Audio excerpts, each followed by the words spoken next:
स्वागत आहे तुमचं डी के हॉरर स्टोरीजमध्ये. आजच्या कथेचे नाव आहे मृत्यूरेषा. नीरज एक 8 वर्षांचा हसरा खेळकर मुलगा होता. त्याच्या आईवडिलांचा तो एकुलता एक आणि लाडका मुलगा होता. त्याच्या वडिलांचे नाव होते प्रभाकर आणि आईचे नाव होते विद्या. जन्मल्यापासून त्याच्या आईवडिलांनी त्याला अगदी फुलाप्रमाणे जपले होते. त्याच्या आवडीनिवडी, हट्ट सर्व काही पुरवले होते. प्रभाकर एका मोठ्या बँकेत ब्रँच मॅनेजर म्हणून कामाला होता.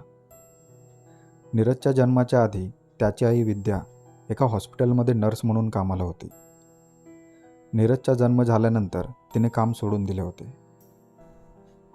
सर्व काही अगदी सुरळीत चालू होते. एके दिवशी नीरज त्याच्या आईवडिलांसोबत फिरायला बाहेर गेला होता. त्या दिवशी रविवार होता.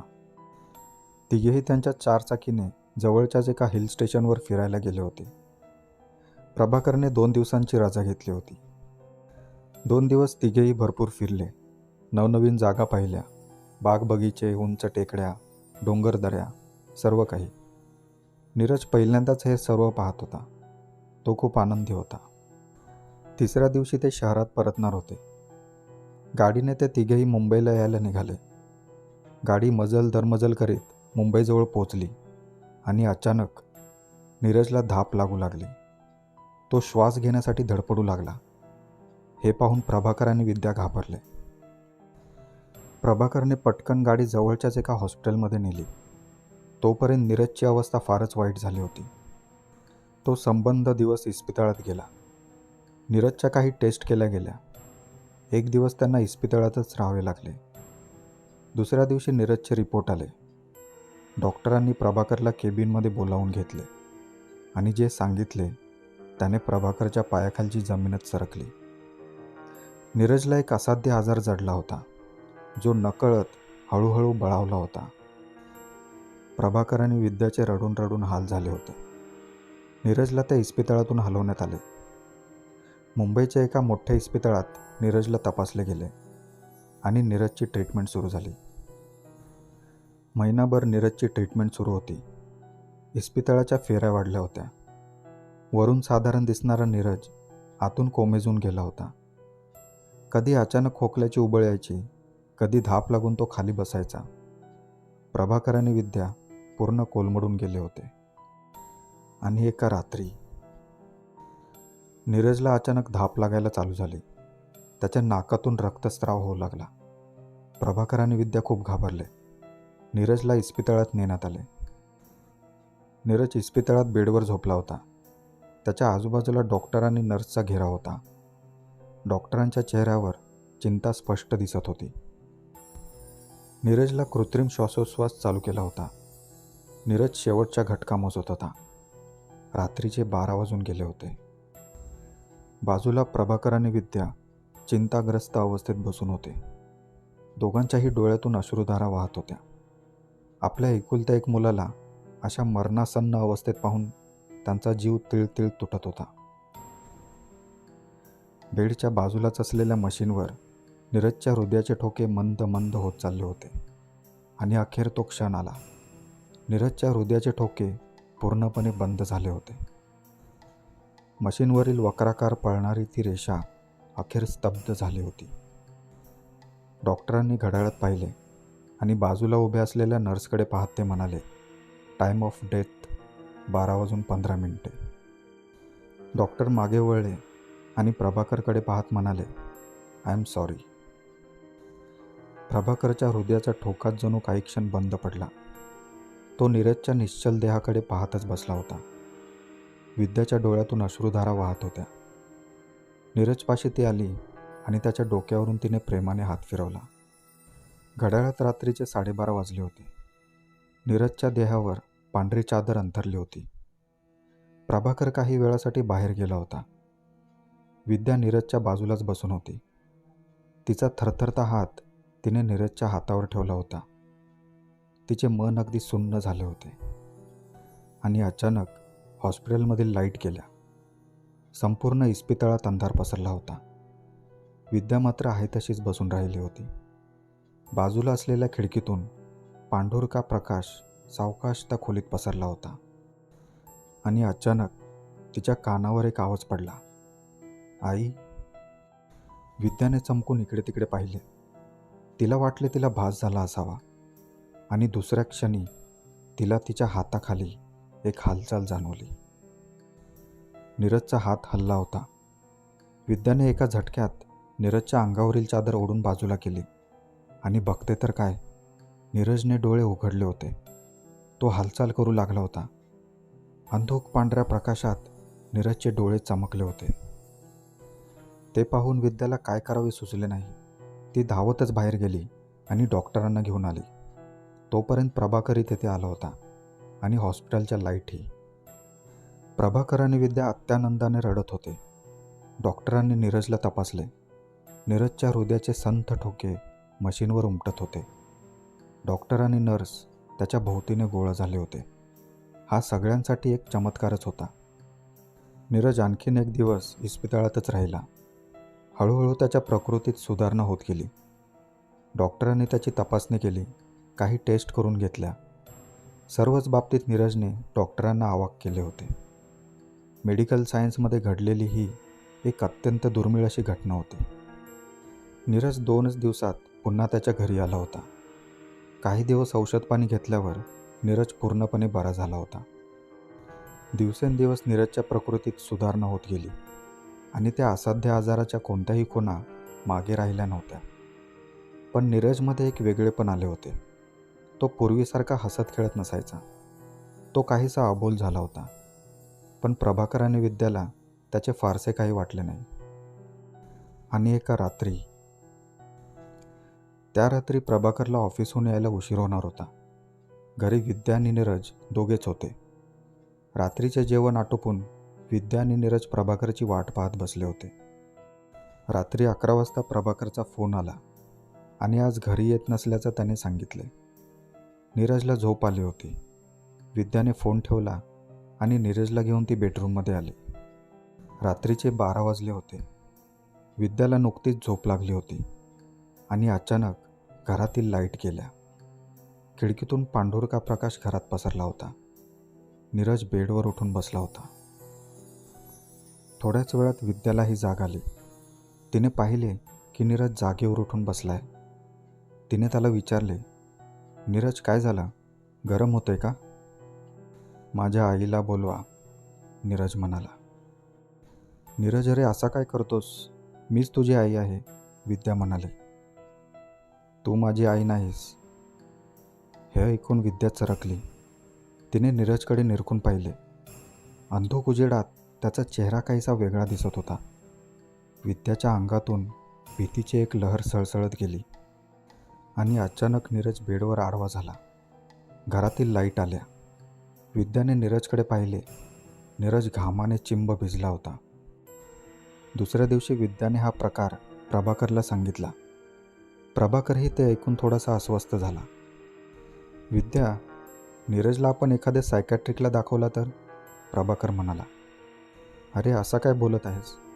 नीरजला काय वेड लागले असं म्हणायचं आहे का तुला? विद्याच्या आवाजात एक कंप होता. विद्या, गेल्या काही दिवसांपासून मला नीरजमध्ये काही बदल जाणवत आहेत. तो पूर्वीसारखा नाही वाटत मला, प्रभाकर म्हणाला. पण दोघांनी विचार करून सायकॅट्रिकला भेटण्याचा निर्णय आणखीन थोडे दिवस पुढे ढकलला. आणि दुसऱ्याच रात्री प्रभाकर, विद्या आणि नीरज झोपले होते. रात्रीचे 12:15 वाजले आणि घरातील लाईट गेल्या. प्रभाकरला जाग आली आणि तो जागचा उठला. अंधारात चाचपडत त्याने मोबाईल हातात घेतला आणि टॉर्च चालू केला. त्याने बाजूला टॉर्च फिरवला तेव्हा त्याला दिसले की नीरज त्याच्या जागेवर नव्हता. ते पाहून तो घाबरला. त्याने विद्याला जागे केले. दोघेही लगबगीने जागचे उठले. घरात मिट्ट काळोख पसरला होता. बाहेर एखादे कुत्रे भुंकत होते. टॉर्चच्या प्रकाशात दोघेही घराच्या दिवाणखान्यात आले. दोघेही नीरजला आवाज देत इकडे तिकडे शोधत होते, पण नीरजचा काहीच प्रतिसाद येत नव्हता. विद्या आता रडकुंडीला आली होती आणि अचानक एक आवाज आला.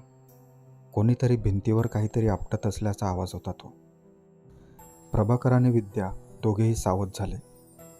आवाज हॉलमध्ये वरच्या बाजूने येत होता.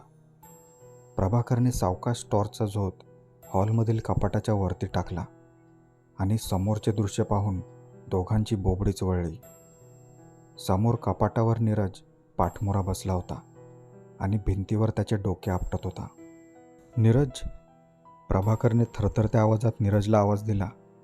तेव्हा नीरज थांबला, पण त्याने मागे वळून पाहिले नाही. विद्या, आतून स्टूल घेऊन ये, प्रभाकर विद्याला म्हणाला. पण विद्या दिडमुठ होऊन नीरजकडेच पाहत राहिली होती.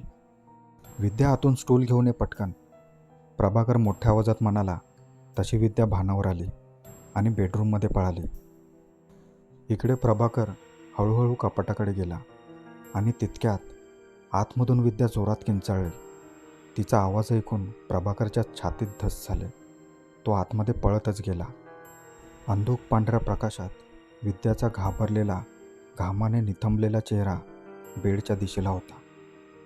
प्रभाकरने टॉर्चचा झोत बेडवर टाकला आणि बघतो तर काय, बेडवर नीरज झोपला होता. विद्या थरथरत जागीच उभी होती. प्रभाकर धावत बाहेर गेला. त्याने कपाटावर पाहिले, पण तिथे बसलेला नीरज आता नाहीसा झाला होता. घरातील लाईट परत आल्या होत्या. प्रभाकर आणि विद्याला रात्रभर झोप लागली नाही. दोघेही नीरजच्या बाजूला बसून होते. पहाटे केव्हा तरी दोघांनाही डोळा लागला. सकाळी प्रभाकर आणि विद्या दोघेही गहन विचारात गढून गेले होते. नीरजसोबत जे काही घडत होते ते दोघांच्याही आकलनाच्या पलीकडे होते. प्रभाकर, मला आता खूप भीती वाटू लागले. तू पाहिलास ना काल रात्रीचा प्रकार, विद्या म्हणाली. त्याचाच विचार करतोय मी विद्या. रात्रभर मला नीट झोप लागली नाही. काय करावे काही सुचत नाहीये, प्रभाकर म्हणाला. प्रभाकर, मला वाटतं आपण श्रीरंग दादाला बोलावून घेऊया, विद्या म्हणाली. हो ठीक आहे, आजच फोन करूया. श्रीरंग विद्याचा मावस भाऊ होता. विद्याने श्रीरंगला फोन केला आणि घडलेली सर्व हकीकत सांगितली. श्रीरंगने सारी हकीकत लक्षपूर्वक ऐकून घेतली. विद्या, काळजी करू नकोस, मी उद्याच तिकडे येतो, पण तुम्ही दोघं सांभाळून राहा, श्रीरंग म्हणाला. हो दादा, पण यात काही धोका आहे का, विद्याने विचारले. प्रभाकरकडे फोन देतेस का, श्रीरंग म्हणाला. हा श्रीरंग दादा, बोला, प्रभाकर फोन घेत म्हणाला. प्रभाकर, विद्याने मला सर्व काही सांगितलं आहे. काल रात्री जो प्रकार घडला तो खूप भयंकर होता. नीरजकडे लक्ष द्या आणि रात्री सावध राहा. मी उद्या सकाळी लवकरच येईन तिकडे, तेव्हा सविस्तर बोलू, श्रीरंग म्हणाला. ठीक आहे दादा, असे म्हणत प्रभाकरने फोन ठेवला. रात्र आरंभली होती. प्रभाकराने विद्याच्या मनात धाकधूक वाढत होती. जेवण वगैरे आटपून नीरज झोपी गेला, पण विद्या आणि प्रभाकर दोघेही जागेच होते. रात्री बराच वेळ दोघेही जागे राहिले, पण अनुचित असा प्रकार काहीच घडला नाही. रात्री 2 नंतर दोघेही झोपी गेले. बाहेर एखादे कुत्रे भुंकत होते. रात्रीचे 3 वाजले होते. प्रभाकरला कसल्याच्या आवाजाने जाग आली आणि तो जागचा उठला. त्याने बाजूला पाहिले. विद्या आणि नीरज शांत झोपले होते. तो जागचा उठला आणि किचनमध्ये गेला. फ्रीज उघडून त्याने पाण्याची बाटली घेतली आणि पाणी पिले. बाटली आत ठेवून तो वळणार इतक्यात त्याला कोणाचा तरी धक्का लागला. त्याने दचकून इकडे तिकडे पाहिले, पण तेथे कोणीच नव्हते. तो पुन्हा बेडरूममध्ये आला तेव्हा त्याला दिसले की विद्या उठून बसली होती. प्रभाकर विद्याजवळ आला. विद्याच्या डोळ्यात अश्रू होते. काय झालं विद्या, का रडतेस, प्रभाकरने काळजीने विचारले. प्रभाकर, मला स्वप्न पडलं होतं. स्वप्नात नीरज आला होता. तो रडत होता. तो अडकला आहे प्रभाकर. तो आपल्या आजूबाजूलाच आहे, विद्या भरभर बोलत होती. विद्या, शांत हो. आपला नीरज इथेच आहे, तो बघ, शांत झोपला आहे तो, बाजूला झोपलेल्या नीरजकडे पाहत प्रभाकर म्हणाला. प्रभाकर, हा आपला नीरज नाही प्रभाकर, विद्या बाजूला होत म्हणाली. प्रभाकरने विद्याला जवळ घेतले आणि तिला शांत केले, पण त्याच्याही मनात शंकांचे वादळ उठले होते. पहाटे केव्हा तरी दोघेही झोपे गेले. सकाळी 8 वाजता दारावरची बेल वाजली. श्रीरंग आला होता. श्रीरंग वयाने 40च्या आसपास होता. देहयष्टी भरदार होती. समोरच्याला धडकी भरावी असा पहाडी, तर अडलेल्याला आधार वाटावा असा आश्वासक आवाज होता. श्रीरंगला पाहून प्रभाकर आणि विद्याला खूप आधार वाटला. सकाळी 9 वाजता सर्व आटोपून श्रीरंग, विद्या आणि प्रभाकर चहा पीत बसले होते. विद्या आणि प्रभाकरने सर्व हकीकत कथन केली होती आणि श्रीरंगने ती शांत चित्ताने ऐकून घेतली. प्रभाकर, विद्या, आज रात्री मला काही गोष्टी जाणून घ्याव्या लागतील. मला हे प्रकरण थोडे किचकट वाटतंय, पण काळजी करू नका, सर्व काही ठीक होईल, श्रीरंग म्हणाला. एव्हाना नीरज उठून बाहेर दिवाणखान्यात आला होता. श्रीरंग नीरजकडे पाहत होता. श्रीरंगला पाहिल्यावर नीरज थोडा अस्वस्थ झाला. त्याच्या नजरेतून आपली नजर चोरून नीरज आतमध्ये गेला. त्याचे हे असे वागणे नक्कीच खटकण्याजोगे होते. बरं विद्या, मी थोड्या वेळाने बाहेर जाईन. शहरात आमच्या गुरुजींची मठी आहे, तेथे जाणार आहे. मी संध्याकाळी परत येईन. प्रभाकर, तू वाटल्यास कामाला जाऊन संध्याकाळी लवकर ये, श्रीरंग म्हणाला. नाही, मी आज घरीच थांबत आहे, प्रभाकर म्हणाला. काही वेळाने श्रीरंग घरातून बाहेर पडला. प्रभाकर आणि विद्या रोजच्या कामाला लागले. दिवस हळूहळू सरत होता. नीरज त्याच्या खोलीत एकटाच दिवसभर बसून राहिला. दुपारच्या जेवणाव्यतिरिक्त तिघे एकत्र आले नव्हते. नीरजकडे पाहून विद्या आणि प्रभाकर कष्टी होत होते. रात्री 8 वाजता श्रीरंग मठीतून परतला. रात्रीचे जेवण करण्यासाठी सर्वजण बसले होते. सर्वांचे जेवण झाले होते आणि निवांत बसून होते. नीरज ताटावरून उठणार इतक्यात श्रीरंगने नीरजला आवाज दिला. नीरज. श्रीरंग संथ आवाजात नीरजकडे निरखून पाहत म्हणाला. तसा नीरज पुन्हा अस्वस्थ झाला. काय मामा? नीरजचा अस्वस्थ स्वर. काही नाही बाळा, जाऊन झोप आता शांत, श्रीरंग म्हणाला. रात्रीचे 12 वाजून गेले होते. श्रीरंग दिवाणखान्यात बसला होता. डोळे बंद करून तो काही मंत्र पुटपुटत होता. त्याच्यासमोर मेणबत्तीचे रिंगण होते आणि अचानक घरातील लाईट गेल्या. प्रभाकर आणि विद्या दोघेही जागेच होते. प्रभाकरने एक टॉर्च सुरू केला.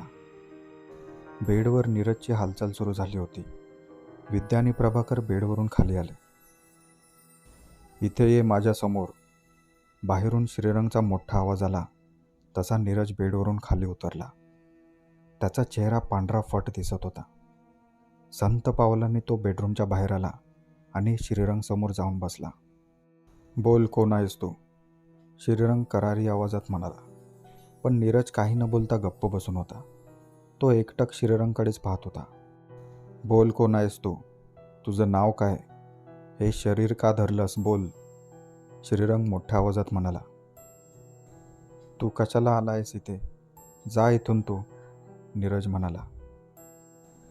श्रीरंगने त्याच्या कापडी पिशवीतून एक मिठाची पिशवी बाहेर काढली.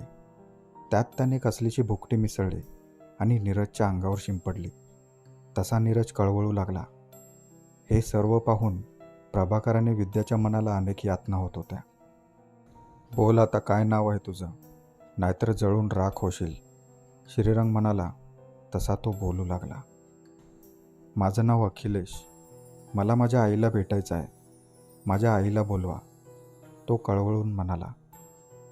तुझा मृत्यू कसा झाला? श्रीरंगने विचारले.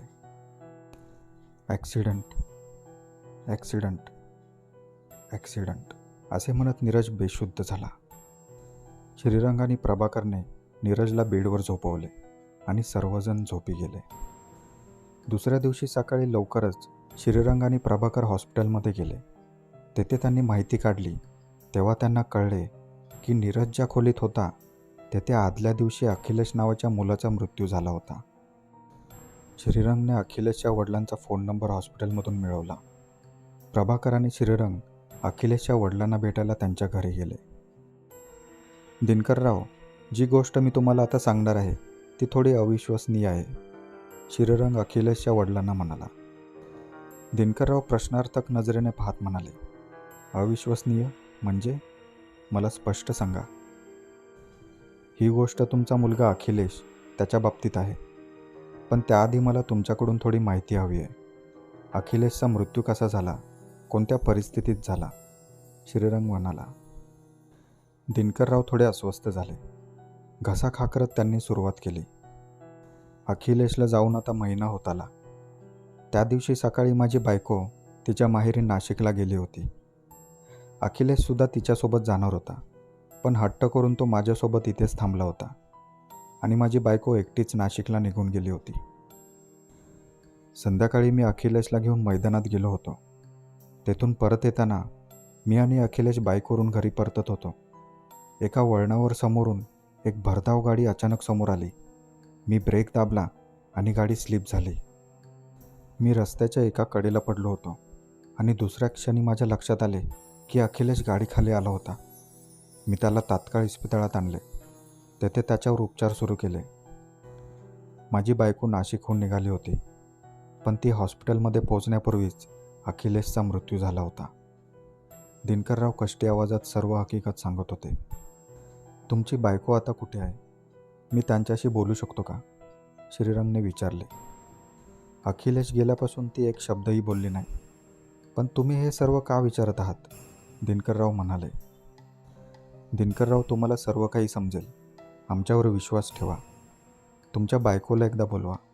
त्यांच्याशी बोलणं खूप गरजेचं आहे, श्रीरंग म्हणाला. दिनकरराव प्रभाकर आणि श्रीरंगला आतल्या खोलीत घेऊन गेले. तेथे दिनकररावांची पत्नी शून्यात नजर लावून बसली होती. तिच्या खोलीत कोणी आले आहे याचीही तसदी तिने घेतली नाही. श्रीरंग एक खुर्ची ओढून तिच्यासमोर बसला. ताई, मी तुमचं दुःख समजू शकतो. तुमचा मुलगा अखिलेश एकाएकी जग सोडून गेला, त्याबद्दल मी दिलगिरी व्यक्त करतो. पण आता स्वतःला सावरा. श्रीरंग बोलत होता, पण प्रमिलाचा काहीच प्रतिसाद मिळत नव्हता. शेवटी श्रीरंग म्हणाला, ताई, अखिलेश तुमचा मुलगा, त्याचा जीव अडकला आहे. हे ऐकल्यावर प्रमिला अस्वस्थ झाली. तिने मान श्रीरंगकडे वळवली आणि म्हणाली, काय म्हणालात? माझा मुलगा अखिलेश, त्याचा जीव अडकला आहे? हो ताई, माझ्यावर विश्वास ठेवा. अखिलेशला तुम्हाला भेटायचे आहे. त्याचा आत्मा तुम्हाला शेवटचे भेटण्यासाठी अडकून पडला आहे, श्रीरंग म्हणाला. हे ऐकून दिनकरराव आणि प्रमिलाच्या डोळ्यात अश्रू आले. श्रीरंगने नीरजसोबत घडलेली सारी हकीकत त्यांना कथन केली. ते ऐकून दोघेही अचंबित झाले. त्याच रात्री दिनकरराव आणि प्रमिला दोघेही प्रभाकरच्या घरी आले. रात्र आरंभली होती. श्रीरंगने त्याच्यासमोर मेणबत्तीचे वर्तुळ बनवले होते. हातात रुद्राक्षाची माळ होती. संत आवाजात मंत्रपठण चालू होते. रात्रीचे 12:15 वाजले तशा घरातील लाईट गेल्या. बेडवरील नीरज श्रीरंगाच्या समोर येऊन बसला. दिनकरराव आणि प्रमिला दोघेही तेथेच होते. अखिलेश, तुझी आई तुला भेटायला आली आहे, श्रीरंग म्हणाला. त्या आवाजाने नीरजच्या निर्जीव नजरेत काहीशी हालचाल झाली आणि त्याने आवाज दिला, आई. तो अखिलेशचा आवाज होता. हा तर अखिलेशचा आवाज आहे, असे म्हणत प्रमिला पुढे आली. आई, तू आलीस मला भेटायला? हो बाळा, मी आली आहे, असे म्हणत प्रमिलाने अखिलेशला जवळ घेतले आणि दोघेही रडू लागले. सर्वांच्या डोळ्यात अश्रुधारा वाहत होत्या. बराच वेळ अखिलेश त्याच्या आईच्या कुशीत पडून राहिला होता. आई, आता मला जावं लागेल, असे म्हणत अखिलेश बाजूला झाला. प्रमिला कष्टी आवाजात हुंदके देत होती. नाही बाळा, मी नाही जाऊ देणार तुला, असे म्हणत प्रमिलाने पुन्हा अखिलेशला जवळ घेतले. आई, बाबा, मला आता जावंच लागेल. तुला शेवटचे भेटावे एवढीच इच्छा होती, त्यामुळे माझा जीव अडकला होता. पण आता मला हे शरीर सोडावे लागेल, अखिलेश म्हणाला. दिनकररावांनी प्रमिलाला बाजूला घेतले. नीरजचा देह हळूहळू सैल पडू लागला होता आणि तो बसल्या जागी आडवा झाला. त्याच्या शरीरातून एक पारदर्शक आकृती सावकाश बाहेर पडली आणि अदृश्य झाली. अखिलेश निघून गेला होता. नीरजचे शरीर तसेच निश्चित पडून होते. श्रीरंगदादा, नीरज उठत का नाहीये? विद्या धावतच पुढे आली, पण श्रीरंगने तिला थांबवले. पुढच्या क्षणी त्याने त्याच्याजवळील एक द्रव्य बाहेर काढले आणि नीरजच्या शरीरावर शिंपडले. काही वेळातच नीरजच्या शरीराची हालचाल होऊ लागली. नीरजच्या सूक्ष्म जीवाला त्याचा देह परत मिळाला होता. नीरज सावकाश जागचा उठून बसला. तो अगदी पूर्वीसारखाच दिसत होता. प्रभाकर आणि विद्याकडे पाहून तो हसला. विद्याने त्याला प्रेमाने जवळ घेतले. दुसऱ्या दिवशी श्रीरंग, प्रभाकर आणि विद्या चहा पीत बसले होते. श्रीरंग दुपारची गाडी पकडून परत गावी जाणार होता. श्रीरंग दादा, फार मोठ्या संकटातून नीरज बाहेर पडला. तुझे खूप खूप आभार, विद्या म्हणाली. अगं आभार कसले मानते आहेस? अगं नीरज माझाही भाचाच आहे ना, श्रीरंग हसत म्हणाला. पण दादा, हे सर्व अगदी अविश्वसनीय होतं, प्रभाकर म्हणाला. हो, जीवन आणि मृत्यू यांच्यामध्ये एक बारीक रेषा आहे, ज्या पलीकडे एक अनाकलनीय जग वसले आहे, ज्याचा उलगडा अजून कोणालाही झाला नाही, श्रीरंग म्हणाला. पण दादा, नीरजला पुन्हा काही त्रास नाही होणार ना, विद्याने विचारले. नाही, आता त्याला कसलाही त्रास नाही होणार. तुम्ही दोघेही निश्चिंत राहा, श्रीरंग आश्वासक आवाजात म्हणाला.